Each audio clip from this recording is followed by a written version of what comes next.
Bienvenue à vous, amis Scorpions. Je suis très heureuse de vous retrouver sur ma chaîne pour la lecture de vos énergies de ce mois de décembre 2024. Déjà, ça y est, on arrive à la fin de l'année, ça passe trop vite. J'espère en tout cas que vous allez toutes et tous très bien, que vous avez passé un beau mois de novembre. Alors, on va pas perdre de temps, je jette un œil. Vous êtes où les Scorpions? Ah oui, alors le mois dernier, en novembre, vous aviez construction, victoire et guérison sur des épreuves passées. Et vous aviez l'empereur, ok. Donc, bah, écoutez, n'hésitez pas à me faire un petit retour en commentaire, savoir si voilà, il y a des choses qui se sont mises en place. Si vous avez réussi à probablement guérir des blessures en lien avec le passé. Je vous le souhaite en tout cas. Alors, on va rentrer directement dans la lecture et on va aller voir l'énergie extérieure. Donc, je rappelle, hein, c'est celle que l'univers vous envoie et avec laquelle il va vous accompagner tout au long de ce mois de décembre, pardon, les Scorpions. Alors, vous avez la Maison Dieu. Alors, ici, avec la Maison Dieu, on vient nous dire que l'univers va vous envoyer un événement, une situation, une prise de conscience, quelque chose qui peut être soit ça vous met dans l'inconfort, ça vous met au pied du mur et vous n'avez pas d'autre choix que de réagir face à cet événement, situation, prise de conscience. Ça peut être un événement extrêmement positif, ça peut être un événement ou une situation ou une rencontre que vous pensez négative et en fait au bout d'un moment vous vous rendez compte que c'était un bien pour un mal. Ça peut être quelque chose qui vous fait travailler, qui vous est envoyé pour vous faire travailler justement sur des blessures ou sur des situations ou des liens en particulier pour vous faire avancer. La Maison Dieu nous parle aussi, alors en général c'est vraiment quelque chose sur quoi on n'a pas de maîtrise, hein, on n'a pas de contrôle, quelque chose de soudain qui arrive et qui nous permet aussi de faire sortir des émotions qui pouvaient être enfouies depuis longtemps, d'accord? On voit bien dans cette carte, hein, cette foudre-là qui frappe cette tour, donc cette tour c'est nous-mêmes, donc c'est vous, hein, les Scorpions. Et on voit bien des émotions qui sortent de ce corps qui ont besoin d'être extériorisées. Donc on va aller voir, comme je vous le dis, hein, la Maison Dieu peut être positif comme négatif. Alors ne vous faites pas de soucis, hein, on va aller regarder ça tout de suite dans votre tirage. En tout cas, c'est quelque chose de soudain que l'univers vous envoie et sur quoi vous n'avez pas prise.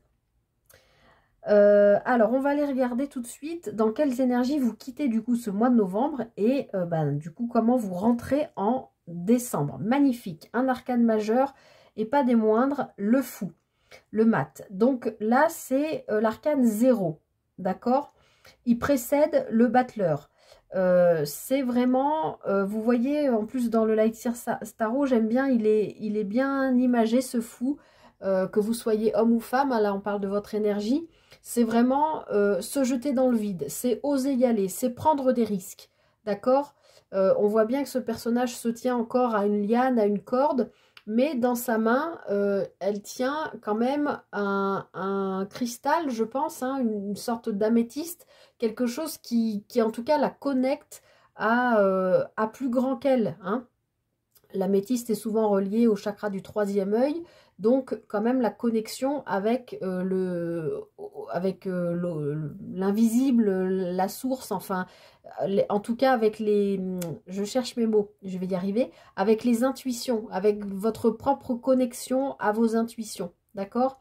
Et c'est superbe de commencer de faire cette transition entre novembre et décembre avec cette énergie du fou, parce que vraiment vous êtes, amis Scorpions, prêt à vous jeter dans le vide par rapport à un événement, une situation, quelque chose que vous vivez. Je sens, on me dit, il y a le dépassement de soi. D'accord? Je vais au-delà de mes peurs, je vais la lâcher, cette liane, je vais sauter dans le vide. Alors bien sûr, c'est une image, hein, c'est une métaphore, mais je me lance, j'y vais. D'accord? Alors c'est peut-être suite à une prise de conscience que l'univers vous envoie. On va voir comment ça se met en lien ou pas. En tout cas, voilà, vous avez des énergies, vous, dans cette entrée en décembre, de vouloir y aller, quoi. Alors ensuite, on va aller voir ce qu'il serait bon pour vous de travailler sur ce mois de décembre. Ok, on a le 4 de denier. Alors, pour oser y aller, pour oser vous jeter dans le vide, hein, c'est une image bien sûr, il va falloir lâcher quelque chose. C'est ce sur quoi vous êtes invité à travailler ce mois-ci. Ce 4 de denier nous parle de retenue, d'accord? Cette personne, elle a 4 deniers dans son porte-monnaie. Elle les garde contre elle, elle n'a pas l'intention de les dépenser, elle les met de côté, donc elle les retient, alors que si elle décidait d'investir 1 ou 2 deniers, peut-être qu'elle en gagnerait le double, ou le triple, ou le quadruple, ou le centuple.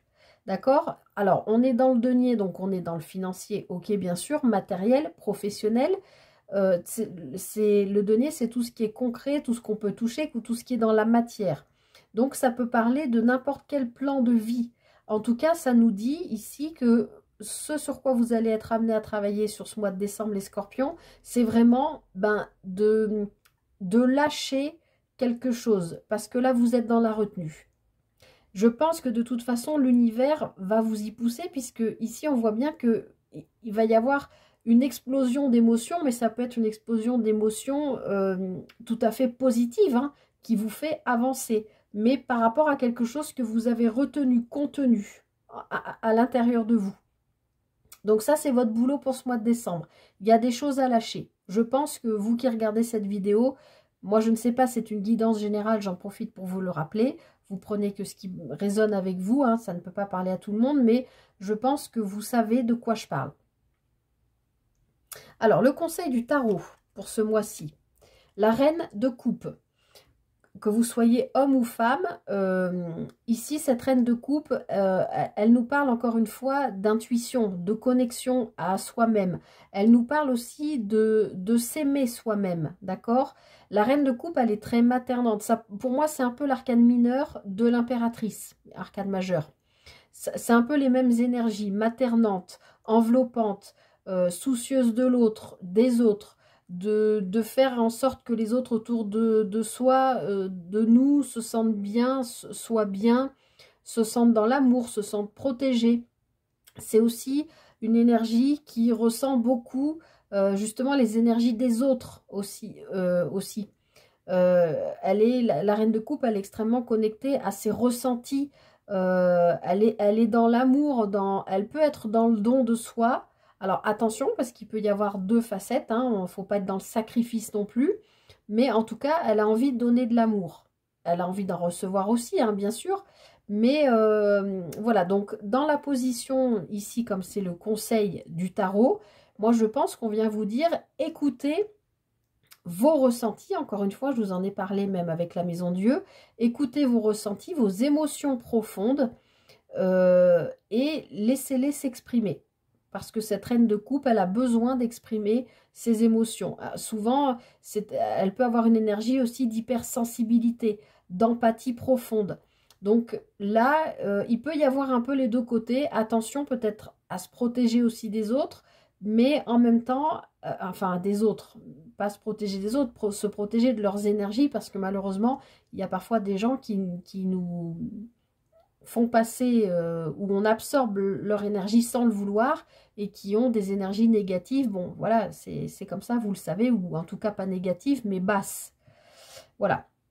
Donc le conseil du tarot, ce mois-ci, là, vous devez travailler sur lâcher quelque chose, et je pense qu'on vous conseille de vraiment écouter votre intériorité, vos ressentis, vos intuitions, et tout ce qui est de l'ordre du cœur, de l'émotionnel. Normalement, ça ne devrait pas être un problème pour vous, les scorpions, parce que vous êtes quand même, en général, très connectés à tout ce qui est... Alors, je ne mettrai pas ça dans le sac spiritualité, mais il y a quand même quelque chose comme ça entre le mysticisme et... Oui, le lien à la spiritualité, à la foi, il y a une espèce de connexion comme ça, quand même très profonde dans votre signe. Alors, je continue, on va aller voir ce qui se passe pour vous à la fin décembre. Du coup, ça, et comment vous entrez en janvier, et au-delà de ça, ben, comment vous clôturez votre année, hein, puisque c'est le dernier mois de l'année, et comment, dans quelles énergies vous entrez en 2025. Waouh, superbe. La roue de fortune. Vous, les amis, vous avez 2 arcanes majeures quand même, hein, sur 4. Donc, c'est pas rien ce mois, hein. Vous commencez avec « Ok, je me jette dans le vide. Ok, j'ai compris qu'il fallait que je lâche un truc. On me dit qu'il faut que j'écoute quand même mes ressentis, mes émotions. Bah, peut-être vous allez renifler des trucs qui sentent pas bon, faut pas y aller. Ou au contraire, des trucs super, faut y aller. Et à la fin de l'année, oui, mais à la fin du mois et de l'année, vous avez cette roue de fortune, cette roue du destin. Vous êtes connecté à votre destinée là. Donc pour moi, du coup, cette maison Dieu, elle vient agir en positif sur votre moi pour vous pousser, peut-être effectivement dans vos retranchements de retenue, de tout ça, peut-être vous faire travailler votre empathie, votre hypersensibilité qui est peut-être trop développée. À vous de voir comment ça vous parle ou pas. Mais en tout cas, en fin de mois et du coup à cheval sur le début d'année, on a la roue du destin qui se met en route pour vous. Donc là, pour moi, les scorpions, vous allez finir 2024 et entamer 2025 sur quelque chose qui se met en route, d'accord? Surtout que quand même ces derniers temps, les scorpions, vos guidances n'étaient pas simples, hein. Ça fait depuis le dernier trimestre, là, j'ai l'impression que vous commencez à vous relever. Comme ça, de mémoire, je ne me rappelle pas de tous les signes, mais je sais que tout au long de l'année, j'ai pas arrêté de vous dire, oh là là, mes pauvres scorpions, c'est lourd, c'est lourd, c'est lourd, ces énergies. Et là, bah, ça se termine bien. Alors, la roue de fortune, souvent, est associée au monde professionnel. Mais pour moi, dans ma lecture du tarot à moi, ça peut parler de tous les plans de vie. En tout cas, voilà, fin d'année, début d'année, il y a quelque chose qui se met en mouvement pour vous, pour vous faire avancer. Et je pense que c'est vraiment lié avec cette maison Dieu là, qui est extérieure, en énergie extérieure à vous. Donc, très beau tirage, les scorpions. Soyez à l'écoute de votre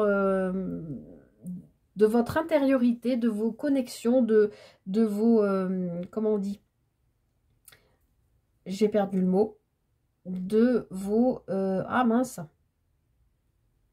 Enfin, soyez à l'écoute de votre guidance intérieure, en fait, tout simplement, qui vous mène vers une avancée importante, là, dans votre vie. Je pense que 2025 va attaquer sur les chapeaux de roue. J'ai pas encore fait les projections pour le premier semestre, mais je vais essayer de le faire assez rapidement. Ça risque de bouger, franchement, pour vous, et tant mieux, les scorpions. Alors, j'arrête ici la guidance générale pour ce mois de décembre. Et puis, on va passer au sentimental, comme les 2 mois précédents. Dans mon intention, j'ai tiré 2 cartes du Mystique Lenormand pour le premier, deuxième, troisième décan du Scorpion. Après, à vous d'adapter. Vous pouvez avoir une question d'ordre relationnel, émotionnel, sentimental et vous choisissez un tas pour y répondre, ou 3 questions et vous adaptez quel choix correspond à la question aux questions que vous vous posez. En sachant, je le rappelle, que vous n'êtes pas tous célibataires ou tous en couple ou tous avec quelqu'un dans le cœur, machin. Ça peut être un lien particulier, en particulier qui vous inquiète, qui vous interroge avec un collègue, un ami, une amie, avec un frère, une sœur, je ne sais pas, un parent. À vous de voir vous adapter. Alors, pour le choix numéro 1, nous avons l'enfant et la lune. Alors, ici, on nous parle d'un renouveau. Alors, je pense au niveau émotionnel ou de quelque chose qui a été caché. Alors, si vous êtes en couple, avec cette lune qui peut nous parler d'inconscient, de vos profondeurs à vous, les scorpions, et vous êtes quand même, je vous l'ai dit, assez connectés à tout ça, peut-être au cycle lunaire. Malgré tout, ça nous parle quand même de quelque chose de souvent qui est caché. Est-ce que parmi vous qui regardez ces vidéos, il y en a qui peuvent se retrouver éventuellement en triangulaire ou en relation un peu compliquée? On a le signe du cancer à titre indicatif, hein, si ça peut vous parler. Signe d'eau comme vous d'ailleurs. En tout cas, pour moi, ça parle d'un renouveau par rapport à quelque chose qui était caché. Alors, s'il y a eu une triangulaire, bah, peut-être vous sortez de ça. Et ça vous permet de renouveler une relation. Si vous êtes célibataire, il y a quelque chose de nouveau qui arrive à vous et qui probablement pour moi était sous vos yeux et que vous n'avez pas vu. C'est-à-dire une personne peut-être dans votre cercle proche ou dans votre cercle social au sens large que vous connaissez déjà ou une personne avec laquelle vous avez déjà eu du lien, alors pas forcément une relation, mais une connexion, du lien, quelque chose que vous avez souhaité laisser caché au fond de vous, hein, comme une jolie plante que vous avez envie d'entretenir en vous disant de toute façon c'est un amour impossible, ça n'arrivera jamais. Eh bien peut-être que là, sur le cours du mois de décembre, il peut y avoir un renouveau avec cette carte de l'enfant, quelque chose qui se met en place par rapport à voilà, cette relation ou ce lien que vous avez soit souhaité tenir, entretenir dans votre petit jardin secret, que vous soyez en couple ou célibataire, soit si vous êtes en couple, voilà, il y a soit la possibilité d'une triangulaire, mais dans ce cas-là, il y a un renouveau par rapport à ça et peut-être qu'il y a des choses qui se dévoilent. Vous prenez comme ça vous parle. Pour le choix numéro 2, on a de nouveau quelque chose de caché ici avec le livre. Alors, on a le signe du poisson, encore un signe d'eau, si ça peut vous donner une indication. Ici, on a la lune, encore une fois. Avec la carte du fouet, pour moi, il y a quelque chose de caché ou que vous avez souhaité garder caché, un peu comme dans le premier choix. Et par contre, soit c'est un schéma qui se reproduit tout le temps au niveau amoureux, sur lequel, pour moi, vous travaillez, mais qui vous fait quand même du mal, hein, qui vous fait souffrir. Alors, dans ce Lenormand-là, le livre est fermé, donc pour moi, il y a quelque chose qui n'est pas travaillé, vous n'avez pas encore ouvert le livre, soit pour faire une révélation, une confidence, un aveu, soit vous êtes encore en train de chercher des réponses en vous par rapport à ce schéma qui se reproduit, que ce soit un type de personne avec lequel vous vivez, ou un type de schéma de façon enfin un schéma répétitif au niveau d'un lien ou relationnel, sentimental, émotionnel. Mais je pense que c'est quelque chose, je vais y arriver, quelque chose sur quoi vous travaillez, parce qu'avec le fouet, alors le fouet peut aussi nous parler de passion, hein, de passion amoureuse, mais de quelque chose plutôt destructeur, plutôt d'ordre physique, vous voyez, et qui serait caché, encore une fois.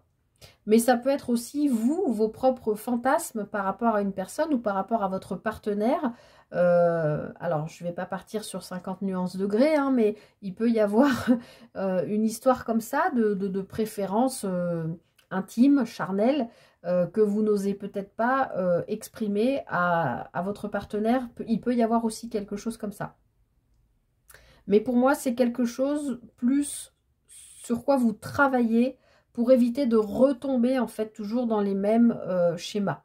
Même si vous êtes déjà en couple, hein, vous vous rendez compte peut-être après 10 ans de vie ou 15 ans de vie commune que vous aviez choisi l'anti-père ou l'anti-mère entre guillemets, et puis au fur et à mesure de votre relation, vous vous rendez compte que en fait si c'est la copie conforme de votre parent, votre autre, et que du coup voilà, vous avez envie de vous séparer de ce truc, enfin de guérir pour pouvoir épanouir votre relation le mieux possible. J'espère que vous me suivez parce que j'ai plein d'infos qui arrivent en même temps. Alors, pour le choix numéro 3, ok, alors ici, ceux parmi vous qui ont choisi ce choix, c'est pas très, bon, c'est pas grave, vous comprenez ce que je veux dire. Là, pour moi, on me dit qu'il serait bon pour vous de couper avec un cercle social, avec peut-être un lieu aussi. Que vous soyez en couple ou célibataire, il y a un endroit où il y a du monde. Alors, normalement, enfin, peut-être vous êtes en train de penser à un endroit, pendant que je suis en train de vous dire ça. Ça peut être à l'extérieur ou à l'intérieur. Ça peut être je sais pas moi, un musée, une salle de spectacle, un restaurant, je sais pas, un endroit voilà, où il y a du monde, ou ça peut très bien être à l'extérieur, un parc, voilà, un lieu comme ça qui vous est familier, que vous connaissez, pour lequel vous êtes un ou une habitué, je vais y arriver. Donc ça peut être un lieu véritablement, géographiquement parlant, physiquement parlant, mais ça peut aussi être un cercle d'amis, un cercle social, un groupe de personnes en tout cas avec lequel on vous invite à couper. Parce que il peut y avoir 1000 raisons. C'est peut-être aussi en lien avec cette reine de coupe, hein. Peut-être qu'il y a des gens autour de vous qui absorbent votre énergie parce que vous êtes quelqu'un de peut-être lumineux, de très empathique, très à l'écoute, et peut-être que ce groupe vous vampirise, quoi, vous absorbe. Et là, que vous soyez en couple ou célibataire. Alors, ça peut aussi être, si vous êtes en couple, un lieu que vous avez l'habitude de fréquenter ensemble. Et vous dites à votre partenaire, non mais moi cet endroit, je ne peux plus le voir, je m'y sens plus bien, ça ne me correspond plus, j'ai besoin de couper avec ça. Si vous êtes célibataire, pour moi, on vous dit, si vous sortez dans le but de faire des rencontres, c'est pas dans cet endroit-là, hein, celui auquel vous pensez tout de suite, que vous ferez une rencontre. Coupez avec cet endroit, n'y allez plus parce que c'est pas le meilleur endroit. Changez vos habitudes. Voilà ce qu'on me dit. Voilà, j'en ai fini avec vous les scorpions. Je vais vous lire un dernier message du petit oracle des anges pour ce mois de décembre, pour vous, pour clôturer cette guidance. Magnifique. Alors, pour pas que ça brille, la guérison. Moi, l'ange de la guérison, je suis à tes côtés en ce moment. Sans ma présence et mon amour inconditionnel pour toi, je t'ai aimé depuis ta première heure et je t'aime pour l'éternité. Donc, on voit bien hein, que là, vous vous jetez dans le vide, il y a des choses à travailler. Probablement, on va vous envoyer des événements, des situations, des rencontres qui vont vous faire bosser. Mais pour en fin de mois, allez vous mettre en route vers votre destinée. D'accord ? Et puis, il y a peut-être voilà, des schémas, des lieux, des choses à couper. Donc, probablement des blessures à guérir. Hein, si vous êtes toujours dans les mêmes schémas ou toujours attiré vers les mêmes endroits ou que vous avez tendance à cacher des choses, à être dans la retenue, tout ça, a priori, il y a des choses à couper, à nettoyer, à purifier et donc à guérir. Donc, je vous mets ce message. En gros, vous pouvez mettre une pause pour vous le lire pour vous-même parce que je trouve que c'est mieux que quand on le lit pour nous. Et, ou faire une capture d'écran si vous le souhaitez. Voilà, amis scorpions, écoutez, c'est une belle guidance. Jusqu'ici, je pense que j'ai fait à peu près un peu plus de la moitié des signes. Les énergies sont plutôt chouettes pour ce mois de décembre. Alors, bien sûr, il y a les fêtes de fin d'année, hein, tout ça, qui peuvent mettre en joie ou non. Ça dépend des configurations et des circonstances de chacun. Mais voilà, en tout cas, je m'arrête ici. Les scorpions, j'espère que cette guidance vous aura parlé, vous aura aidé, vous aura donné peut-être des billes ou des directions ou des choses à travailler. Je le souhaite de tout cœur. Si cette vidéo vous a plu, vous le savez, maintenant, n'hésitez pas à liker, partager, commenter, vous abonner. Et puis, écoutez, moi, je vous souhaite tout le meilleur pour ce mois de décembre.